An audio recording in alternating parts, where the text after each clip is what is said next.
না তা না ছোটদা, এই যে জিনিসটা বাড়ির মধ্যে চলছে তার ফলটা যে কি হবে সেটা তো আমাদেরই ভাবতে হবে নাকি বলো? কি যে চলছে ঈশানের মনের মধ্যে, সেটাই তো প্রশ্ন। উমা, সেটা এখনো বুঝলে না? আরে বাবা, ঈশান ভাবছে ও অন্যের বউকে ভালোবাসে।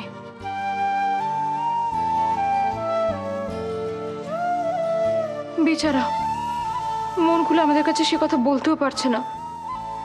কি মানসিক অত্যাচার বলতো, একবার সেটা ভেবে দেখেছিস? শোনো বড় বৌদি, আমি একটা কথা বলছি, হয় সব কথা ঈশানকে খুলে বলো, আর তা নাহলে ডাক্তার বদলে দাও। আচ্ছা দাঁড়া না, নিজেদের মধ্যে কথাবার্তা বলে লাভ কি বলতো? সোনা আসছে তো কাল। এতদিনে কিছু মনে পড়লো না? শোনা এলে সব মনে পড়ে যাবে কি জানি বাবা। আমার তো মনে হচ্ছে ব্যাপারটা দিনে দিনে কেমন জটিল হয়ে যাচ্ছে। দাঁড়া, আমি দেখছি, ভেবে দেখছি। আচ্ছা বৌদি, ওই রাধা যে বললো মানে ডাক্তার চেঞ্জ করার কথাটা, এই প্রস্তাবটা কিন্তু মন্দ নয়। আচ্ছা বেশ তো, এতদিন যখন দেখা গেল পিকনিকটা হয়ে যাক, এই কটা দিন আর অপেক্ষা করতে পারছি না আমরা? ললিতার শরীর খারাপের পর থেকে তো আমরা সবাই মিলে বাইরে যাইও নি কোথাও, তাই না? হ্যাঁ, তা অবশ্য ঠিকই। কি রে রাধা, তুই রাজি তো? ওমা, আমি আবার বারণ করেছি নাকি পিকনিকের জন্য? মানে কমল যাবে তো আমাদের সঙ্গে? ওমা, আমি তো সেটা কিছু জানি না রে। ওর বোধহয় কোথায় একটা যাবার ছিল জানিস, সেরকমই তো আমাকে, হ্যাঁ আমাকে সেরকমই বলেছিল।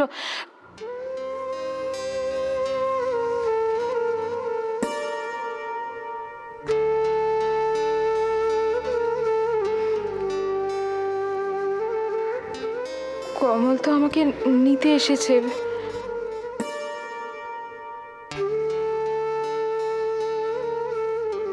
যাবার আগে,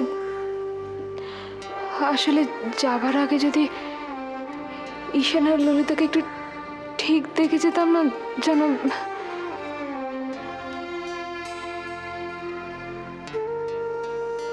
তাহলে বোধহয় একটু শান্তি পেতাম রে।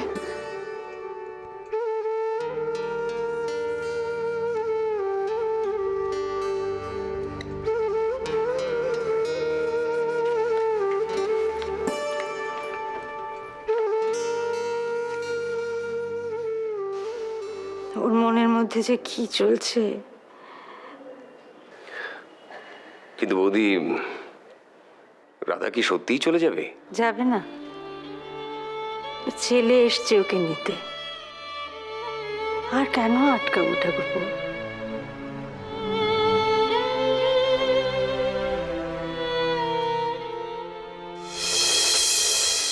কত টাকা চাই? আরে আরে তুই বল না কত টাকা চাই? আমার কাছে আছে, দিয়ে দেবো। কি তোর কাছে আছে মানে? তোর কাছে আছে রে 30,000 টাকা? আরে আছে, 30,000 টাকা আছে। হঠাৎ এত সমস্ত কিছু ইমনের জন্য মানে আরে রমেশ, তুমি খুরানা সাহেব কোনো খবর পাঠিয়েছেন নাকি? না না, ওনার মেয়ের বিয়ে ঠিক হয়ে গেছে, তাই উনি খুশি হয়ে ফল মিষ্টি পাঠিয়েছেন।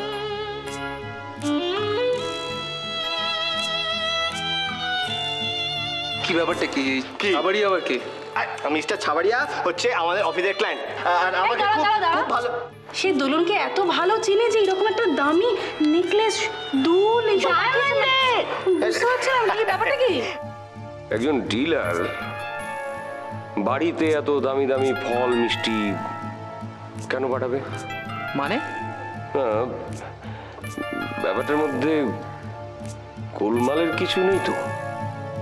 আমার ভয় হচ্ছে অজান্তে ছেলেটা যদি কোনো বিপদে জড়িয়ে পড়ে। আরে দাদা, তুই ভয় পাচ্ছিস কেন?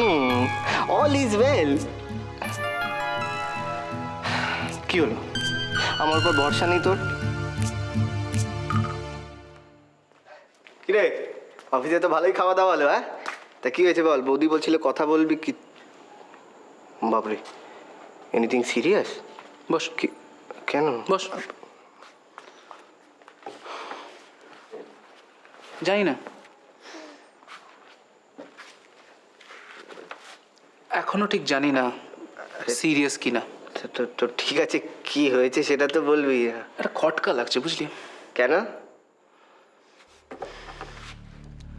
আমাদের কোম্পানিটা ভেঙে নতুন করে অফিস করা হচ্ছে, আর এই নতুন অফিসটা কেনা হচ্ছে তানেজা বিল্ডার্স এর কনস্ট্রাকশনস থেকে।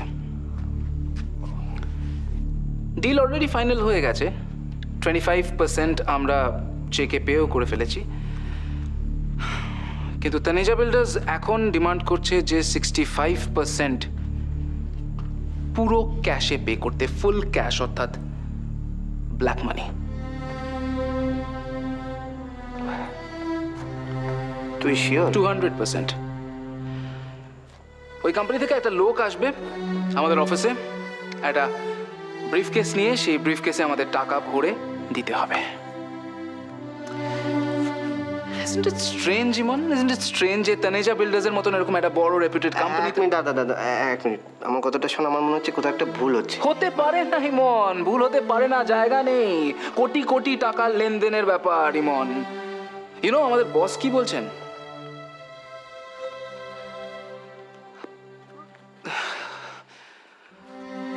আমাদের বস বলছেন যে পুলিশে ইনফর্ম করবেন।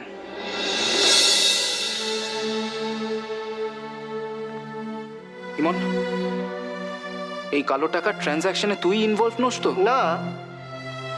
কি তুই? আমি কি বল?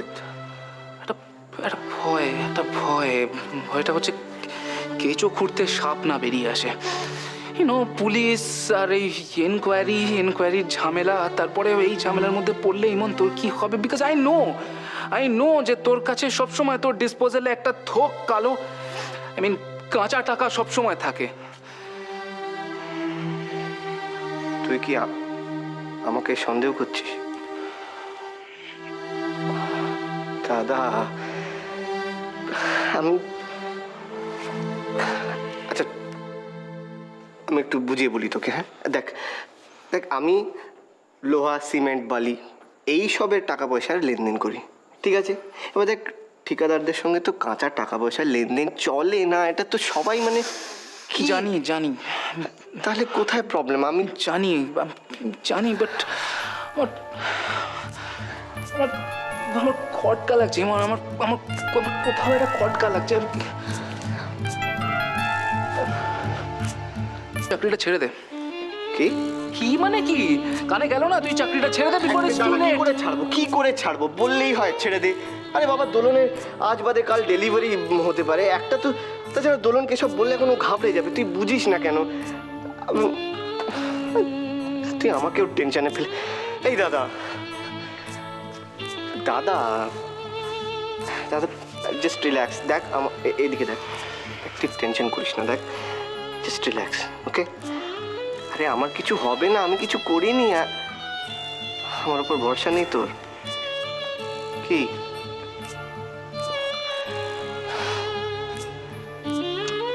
ট্রাস্ট মি দাদা।